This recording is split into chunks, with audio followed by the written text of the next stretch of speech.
महिलाओं के खाते में बांटे जा रहे पैसे, दरवाजे पर दस्तक दे रहा है नकदी, बदले में सिर्फ मांगा जा रहा एक वोट। कुछ इस तरह से 4 राज्यों में चुनाव से पहले पैसों का खेल तेज हो गया है। क्या यह लोकतंत्र है या खुला सौदा? क्योंकि 1, 2, 3, 4 नहीं बल्कि 24,000 करोड़ रुपया महिलाओं के खाते में ट्रांसफर किए जा रहे हैं। साथियों नमस्कार, आप देख रहे हैं केएन न्यूज, मैं हूं ब्रिजेश गुप्ता। दोस्तों, हमारे भारत में 5 राज्यों में चुनावी बिगुल बज गया है। सभी राजनीतिक पार्टियां अलर्ट मोड पर हैं, चाहे वो सत्ताधारी वर्तमान पार्टी हो या फिर अपोजिशन की पार्टियां हो। विधानसभा चुनाव जीतने के लिए पूरा तेजी से मैदान में उतरे हुए हैं, जिसमें से इसी महीने 5 राज्यों में चुनाव होने वाला है। और इस 5 राज्यों में जो वर्तमान में जिस पार्टी की सत्ता है वो तो पूरा जो है जोर लगाई हुई है कि मैं पुनः फिर जो है सत्ता में काबिज रहूं, लेकिन वही जो अपोजिशन में है वो और मेहनत लगाया हुआ है कि विधानसभा में सत्ता हासिल कर लूं। जिसमें से अपोजिशन में तो वो अपने मैनिफेस्टो यानी कि घोषणा में तमाम बातें कर रहा है, तमाम योजनाओं की बात कर रहा है कि मैं सत्ता में आऊंगा तो ये योजनाएं लाऊंगा जनता के लिए। लेकिन वही जो वर्तमान में सत्ता में है वो तो पूरा बढ़ चढ़ के जनता के साथ खेल करना शुरू कर दिया है। और वो खेल कोई छोटी मोटी नहीं बल्कि पैसों की खेल है। पैसे बांटे जा रहे हैं, वो भी 1, 2, 3 हजार नहीं बल्कि 24,500 करोड़ रुपया खातों में ट्रांसफर किए जा रहे हैं वर्तमान सरकार के द्वारा। एक राज्य में नहीं बल्कि 4 राज्यों में ऐसा चुनाव से पहले हो रहा है। जिसमें से आज हम बात करते हैं इन 4 राज्यों में।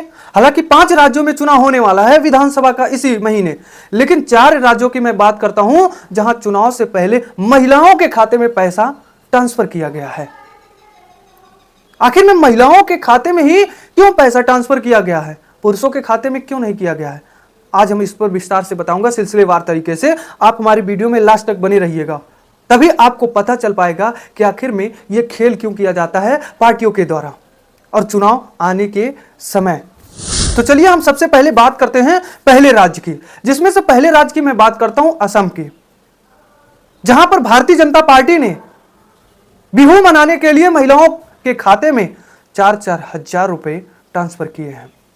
यानी कि महिलाओं को 4-4 हजार रुपए भारतीय जनता पार्टी ने असम में दिया है चुनाव से पहले कि महिलाएं बिहू का त्योहार मनाएं, बढ़ चढ़ के मनाएं। 4-4 हजार रुपए दे दिए हैं भारतीय जनता पार्टी सरकार ने। वहीं दूसरे राज्य की मैं बात करूं तो तमिलनाडु, जहां पर डीएमके की सरकार है। डीएमके सरकार ने समर स्पेशल पैकेज के नाम से महिलाओं के खाते में 2-2 हजार रुपए दे दिए हैं, ट्रांसफर किए हैं। एक महिलाओं के लिए योजना है समर स्पेशल योजना। इस योजना के तहत 2-2 हजार रुपए महिलाओं के खाते में दिए गए हैं। वहीं तीसरे राज्य की मैं बात करूं तो तीसरा राज्य है केरल, जहां पर महिलाओं के लिए स्त्री सुखद योजना लाया गया है, जिसमें 10 लाख महिलाओं को पर मंथ 1-1 हजार रुपए मिल रहे हैं, यानी कि दिए जा रहे हैं। यहां पर वामपंथी सरकार है और इस वामपंथी सरकार ने स्त्री सुखद योजना के तहत महिलाओं को 1-1 हजार रुपए पर मंथ देने का काम कर रहा है वामपंथी सरकार। वहीं चौथे राज्य की मैं बात करूं, सबसे चर्चित राज्य, 5 राज्यों में जो चुनाव हो रहा है उसमें सबसे चर्चित राज्य की मैं बात करूं तो वो है वेस्ट बंगाल, पश्चिम बंगाल, जहां पर टीएमसी की सरकार है, यानी कि तृणमूल कांग्रेस पार्टी की सरकार है और यहां पर मुख्यमंत्री ममता बनर्जी है। यह राज्य सबसे चर्चित राज्य है क्योंकि यहां पर वर्तमान में केंद्र में जिसकी सरकार है एनडीए यानी कि भारतीय जनता पार्टी की सरकार है, वह यहां पर पूरा जोरों शोरों के साथ जो है मेहनत कर रहा है। क्योंकि भारतीय जनता पार्टी की बंगाल में दाल नहीं गल रही है, कई चुनाव से यहां पर टीएमसी की दाल गल रही है, जिसमें से भारतीय जनता पार्टी यही चाहती है कि मैं किसी ना किसी तरह से पश्चिम बंगाल में सरकार बना लूं, लेकिन सरकार नहीं बना पा रहा। यहां पर टीएमसी पूरा पैर जमा करके जो है बैठा हुआ है। यही टीएमसी महिलाओं के हित को देखते हुए महिलाओं के लिए जो योजना था लक्ष्मी भंडार स्कीम, जिसके तहत महिलाओं को पैसा मिलता था, उसी स्कीम में ममता बनर्जी की सरकार ने फरवरी महीने में ही 500 रुपए का बढ़ोतरी कर दिया था। आगामी चुनाव को देखते हुए कहें या फिर महिलाओं के हित को देखते हुए कहें, क्योंकि फरवरी में ही चुनाव अप्रैल में है, 1-1.5 महीने पहले फरवरी में महिलाओं कि इस योजना में 500 रुपए की बढ़ोतरी हो गई कि अब महिलाओं को 500 रुपया एक्स्ट्रा दिया जाएगा। और इस योजना की मैं बात करूं, लक्ष्मी स्कीम योजना, ये कोई छोटा मोटा नॉर्मल योजना नहीं है। इसकी चर्चा पूरे देश में हुई थी क्योंकि यही योजना 2021 के विधानसभा में ममता बनर्जी को पुनः फिर मुख्यमंत्री बनाया था। इतना ज्यादा फायदा हुआ ये योजना, महिलाएं बढ़ चढ़ के ममता बनर्जी को वोट की थी, जो कि यही 2026 के विधानसभा में ममता बनर्जी सोच रही हैं कि फिर पुनः महिलाएं बढ़ चढ़ के हमें वोट दें। इसलिए महिलाओं के हित की बात करते हुए इस स्कीम में 500 रुपए की बढ़ोतरी कर दी ममता बनर्जी ने। तो साथियों, ये तो थी ये 4 राज्य जो पैसे महिलाओं के खाते में ट्रांसफर कर रहे हैं। लेकिन अब बात करते हैं कि एक क्रेज इतना बढ़ क्यों रहा है हमारे देश में मुफ्त की योजना, फ्री पैसा देने वाली। लेकिन ये 4 राज्य ही नहीं, अब तक 15 राज्य ये मुफ्त योजना और पैसा ट्रांसफर कर चुके हैं। जो पहले केवल एक राज्य ही ऐसा करता था, लेकिन बीते 5 सालों में 15 राज्य हो गया। एक राज्य से 15 राज्य बढ़ गया, यानी कि क्रेज लगातार, क्रेज का ग्राफ सीधा ऊपर जाता हुआ नजर आ रहा, जो कि अगर टोटल काउंट करें तो 13 करोड़ महिलाओं के खाते में ट्रांसफर किए जा रहे हैं। अगर मैं पैसे की बात करूं तो 2.46 लाख करोड़ रुपया खर्च हो रहा है। यानी कि महिलाओं के खाते में ट्रांसफर करने के लिए जो पैसा खर्च हो रहा है हर साल, वो 2.46 लाख करोड़ रुपया हो रहा है।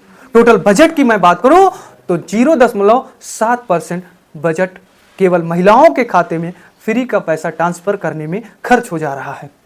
यह हमारे देश का बजट है और उस बजट में इतना परसेंट महिलाओं के लिए मुफ्त पैसा देने में खर्च हो रहा है। जिसमें से मैं एक राज्य की बात करूं, झारखंड की, यहां पर ग्रामीण विकास योजना का कुल 80% पैसा महिलाओं के खाते में ट्रांसफर करने के लिए खर्च हो जा रहा है। यानी कि महिलाओं को पैसा देने में 80% बजट, जो ग्रामीण विकास का बजट होता है, उसका 80% महिलाओं के खाते में भेज दिया जा रहा है। अब सोचिए कि इस राज्य का किस स्तर पर ग्रामीण विकास होगा। लेकिन वही साथियों, अब इन 4 राज्यों की मैं पूरा डेटा को बता दूं कि कितनी परसेंट महिला है, कितना उस राज्य के पैसे को खर्च किया जा रहा है। तो जिसमें से सबसे पहले मैं बात करता हूं तमिलनाडु की। यहां पर 1.06 करोड़ महिलाओं के खाते में 2-2 हजार रुपए भेजे जा रहे हैं। टोटल अगर पैसे की मैं बात करूं तो लगभग 5300 करोड़ रुपया खर्च हो रहा है। यानी कि महिलाओं के खाते में पैसा ट्रांसफर करने में 5300 करोड़ रुपए उस राज्य का पैसा खर्च हो रहा है।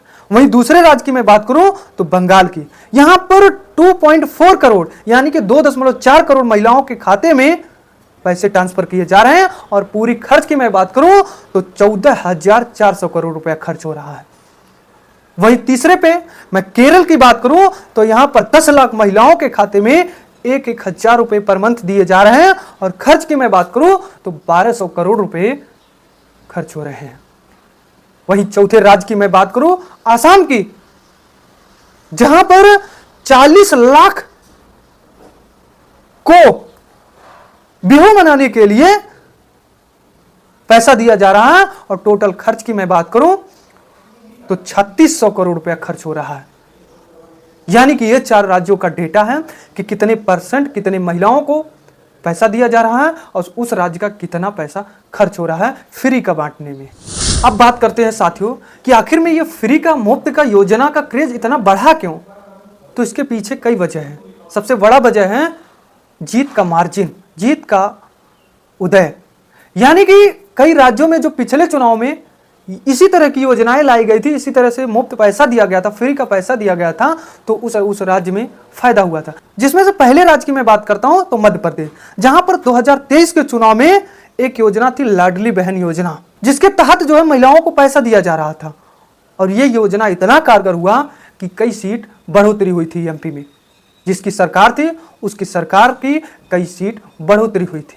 वहीं दूसरे राज्य की मैं बात करूं तो कर्नाटक में 2023 के चुनाव में गृह लक्ष्मी योजना आया था, जिसके तहत जो है कांग्रेस को जीत मिली थी, बम्पर जीत मिली थी कर्नाटक में कांग्रेस को। वहीं तीसरे राज्य की मैं बात करूं तो उड़ीसा, जहां पर 2024 के चुनाव में सुभद्रा योजना के तहत बीजेपी को फायदा मिली थी, यानी कि बीजेपी सत्ता में आई थी। वहीं चौथे राज्य की मैं बात करूं तो झारखंड, जहां पर मैया योजना के तहत हेमंत सोरेन की पुनः वापसी हुई थी।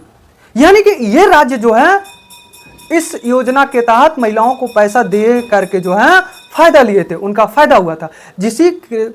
इसी नाते इसी क्रेज को और बढ़ाते हुए अन्य कई राज्य इसी पर सामने आ गए और महिलाओं को पैसा देना यानी कि महिलाओं के लिए एक नई नई योजना ला करके जो है पैसा बांटना शुरू कर दिए। लेकिन यही तक नहीं, ये तो जो है फ्री का पैसा देने वाली बात है, लेकिन वही मुफ्त का एक राज्य की मैं बात करता हूं तमिलनाडु का, जहां पर जो है मुफ्त में राशन कार्ड धारकों को फ्रिज दिया गया है और उसके साथ साथ जो है हर साल 3 मुफ्त गैस सिलेंडर भी दिया जाता है। बताइए कैसा है? क्या इस तरह से हमारे देश का सर्वांगीण विकास हो पाएगा? मुफ्त का बांटने में, फ्री का बांटने में। अब सवाल सबसे बड़ा हमारे और आपके सामने है, क्या हमें नोट के बदले अपने वोट को बेच देना चाहिए? क्योंकि अगर आप नोट के बदले वोट को बेचेंगे तो आपके घर के साथ साथ, आपके राज्य के साथ साथ पूरे देश के विकास में बाधा बन जाता है इस तरह की अगर आप वोट डालते हैं। क्योंकि जो पैसा आपको फ्री दिया जाता है वही पैसा देश के विकास में खर्च होता है। अगर आपको वह पैसा दे दिया जाएगा तो देश के विकास में कहां से खर्च होगा? क्योंकि ऐसा तो है नहीं कि हमारे देश में ऐसी मशीन है जितना चाहो उतना पैसा छाप लो, ऐसा नहीं है। इसलिए हमें और आपको इस पर जागरूक होना चाहिए। अपना और अपने देश का विकास अगर चाहते हैं आप लोग तो इस प्रकार से मुफ्त की योजना, फ्री के पैसे पर, इनके लालचों में आकर आप अपने वोट को मत दीजिएगा। जो नेता, जो पार्टियां मुफ्त की योजनाएं लाती हैं, फ्री पैसा बांटती हैं, उनको वोट मत दीजिएगा। उनसे केवल यह कहिएगा कि हमें फ्री का पैसा नहीं चाहिए। आप जिस महिलाओं को फ्री का पैसा दे रहे हैं आप उसी महिलाओं को रोजगार दीजिए। और आप अपने क्षेत्र, अपने घर का कल्पना करिए, क्या आपका घर छप्पर का था, पक्का हुआ? क्या आपका लड़का बेरोजगार था, क्या वो रोजगार पा चुका? या फिर आपके बच्चों की पढ़ाई पर पैसा एक बाधा बन रहा था, क्या आपके बच्चों को अच्छी शिक्षा मिल रही है? क्या महंगाई से आप परेशान हैं?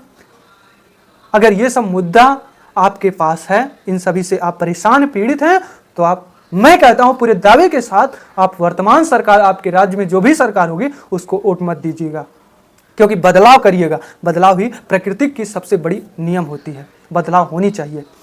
इसलिए लास्ट में हम आप सभी से यही अपील करेंगे कि आप चुनाव के समय सोच समझ कर वोट डालिए, क्योंकि आपकी एक वोट आपका भविष्य बदल सकता है, आपके उज्जवल भविष्य की रास्ता खोल सकता है।